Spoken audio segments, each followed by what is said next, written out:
Oh, you've been somewhere else? Yeah, I've got somewhere else. Are the messengers above human beings? Are they better than human beings?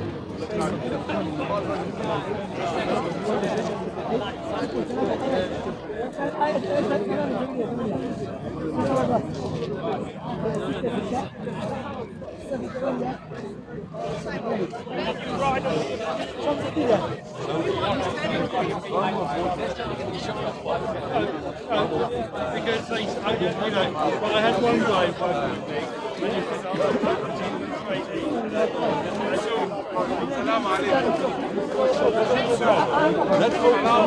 with me. Very good. Very open-minded Muslim. These government make money for what other society. If they make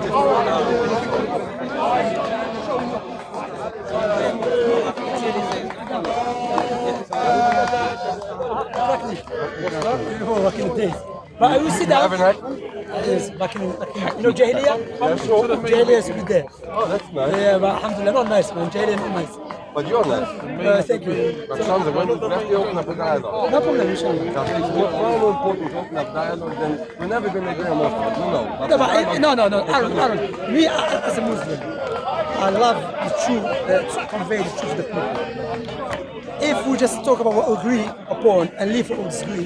No, I say we could just first focus where we agree on. Yeah, Logically where we agree on. Yeah, and we'll carry on. Yeah, from there. And we carry on from there. Yeah, of course. Logically we agree a lot. Yeah, of course. You believe in one God. Yes, I agree with that. More than just one God. Yeah. We believe that everything is God and everything comes from God. And No, I don't believe everything is God. everything comes from God. Of course. Terminology, you can look at it many different ways. Yeah. Interpretations of the way you see it. I understand, but That means that when we say God, we know you're Shamsa and he's Shalom. Yeah. And we know that is all human beings. But That's if it all correct. comes from God, you could consider it as well at the same time, it's a godly being. No, we have Because- to. No. That's why in Islam, especially with us Salafis, Salafis, Al-Sunnah, when we use the terms, we have to be very cautious. Because the term that has two meanings, we have to define what does it mean.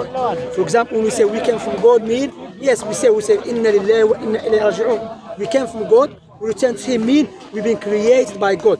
Doesn't mean we are part of God or being created like from the essence of God. No. That's When we why- say we are God, we don't mean we are part of God. Yeah, you're created by God. We're created by God. Yes. It's basically talk language to understand. I'm gonna go by the way. No.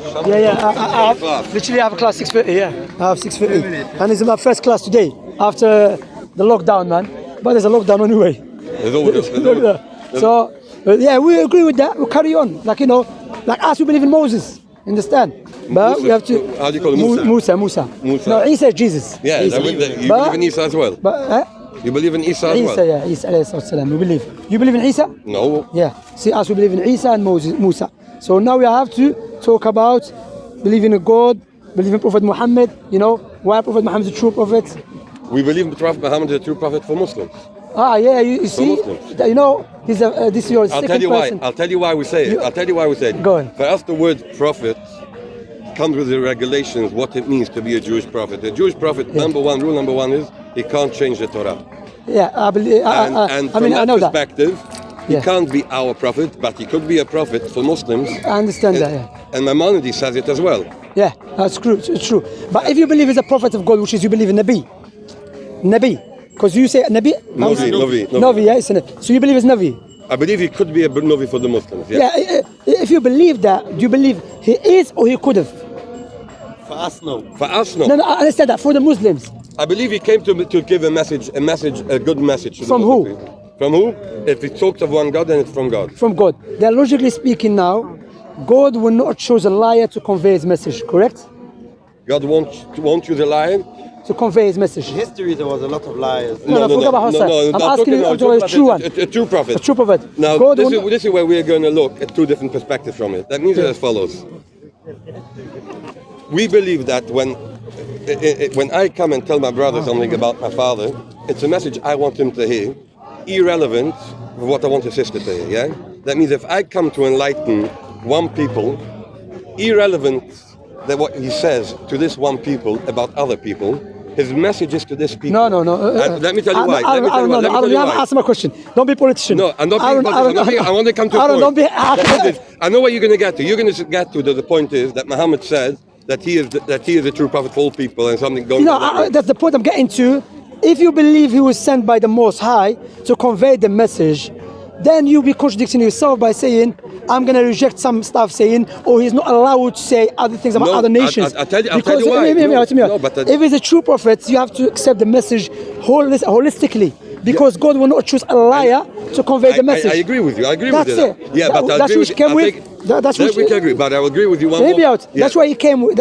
From that which he came with, he was sent to the Israelites as well. Okay. And to everyone. So can we stop there a second? That means when we believe that a prophet can't come and change the Torah, could these two things go together, or are these polar opposites? No, but now that's the two things. Firstly, look. Now, if you believe he's a prophet of God, then you believe the Jewish prophet should not change the Torah. Then, if both of them cannot be true. Both cannot be true. Yeah. So one of them has to be true. Okay. Yeah. So now, hear me. Now, when you look to the Torah again, as you know, I mean, firstly, the Torah was not given to Moses, which you believe in the 5 books. We believe in the with the 5 books. The 5 and Tanakh. No, the Tanakh is not the Torah. No, it's the Torah. You still call it Torah, I know. Yeah. But the Tanakh was not given to Moses. That was given to Moses, Exodus, Deuteronomy, Numbers, Leviticus, and what is the other one? I know the Hebrew names. Genesis, correct. Genesis, okay.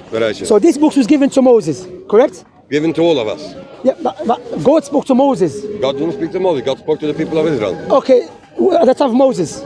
At the time of Moses. So the 5 books was not given to Moses. Was given to all the Jewish people together at Mount Sinai. Okay, Mount Sinai. But God mainly was speaking to Moses, or was speaking to the whole Jewish people. No problem. So it was given to Moses and to the people at the time of Moses. Yes. Okay.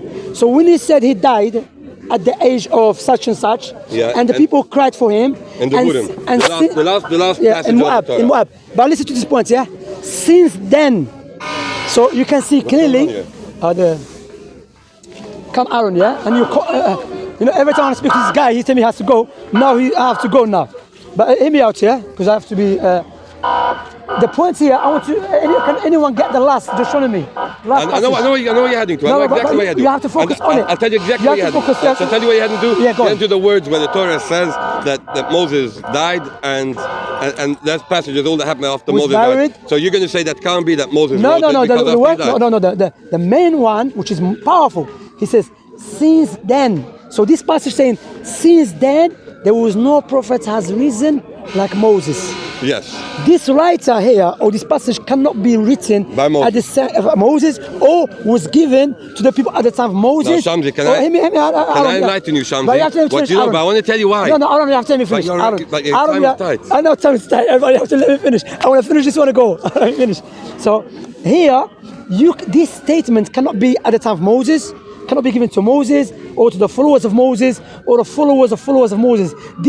This clearly was written way after Moses, because clearly says, since then, there was no prophet has risen like Moses. Show us what? That it was a long time.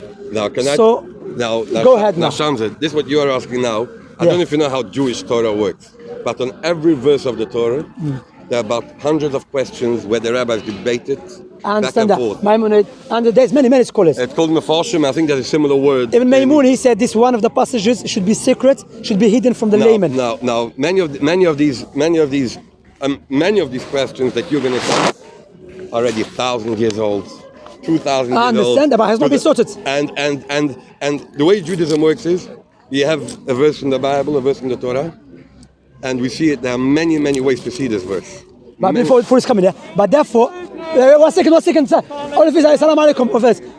He says he's racist. He said salam alaikum. He says shalom. You see, he only said inshallah. Listen, Aaron. So therefore, now if we clearly cannot establish with certainty that the Torah was written by people who are known, or was given to Moses, but we can establish for certainty Prophet Muhammad is the true prophet. Therefore, Prophet Muhammad override the Torah. Now, I'll tell you nothing. Number one, let's put it this way: for the Torah, for us Jewish people, nothing will override. I'll tell you why. But let me stop a second. Every time a Torah is finished, written, you write the Torah by hand. You don't type it. There's no computer type. they'll Even use our time. today. Yeah. Even the Quran that we have. So many people they think the Quran King Fahd is by computer, is by hand. Yeah, very good. Yeah, it's by hand. Now the Torah, every time it's written, Hey, don't be racist against us, man. he's a good man. He's after doing his job. After doing his job. Nah, I'm joking. But every time the Torah is finished, you know what happens?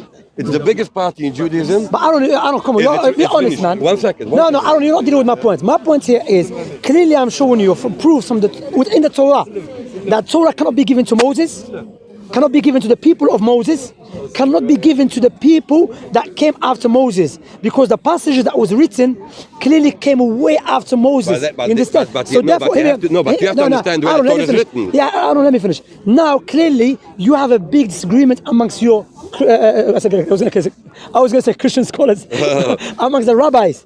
One of them is Ibn Maymun, which clearly said, I don't know, correct me if Ibn Maymun, one of them, he said this passage should be kept hidden. Ibn Azra. Ibn Azra said these passages should be kept hidden from the layman Jewish, because no one knows. So therefore, there is no certainty who this passage was given to. Therefore, we cannot be certain that this passage was given to Moses. Clearly, it cannot be given to Moses, because since then, we can establish with certainty that Prophet Muhammad is a true prophet. Therefore, we'll override the Torah. However, as you believe, you're not going to change it. As you said, that's what I said. We're going to agree first where we're going to agree, and we're going to disagree where we're going to disagree. Akhi, listen, we're going to I have to go. You're okay, but I have to go. Literally, I'm going to... Pick up my phone. Yeah, I will, wallahi, I will. Yeah, Aaron, no problem. Take care, man. Look after yourself. Alaikum assalam, man. We pray to Allah, to the God of Abraham, to guide us with truth. All right, that's it. قل هو الله أحد. Allah, yeah.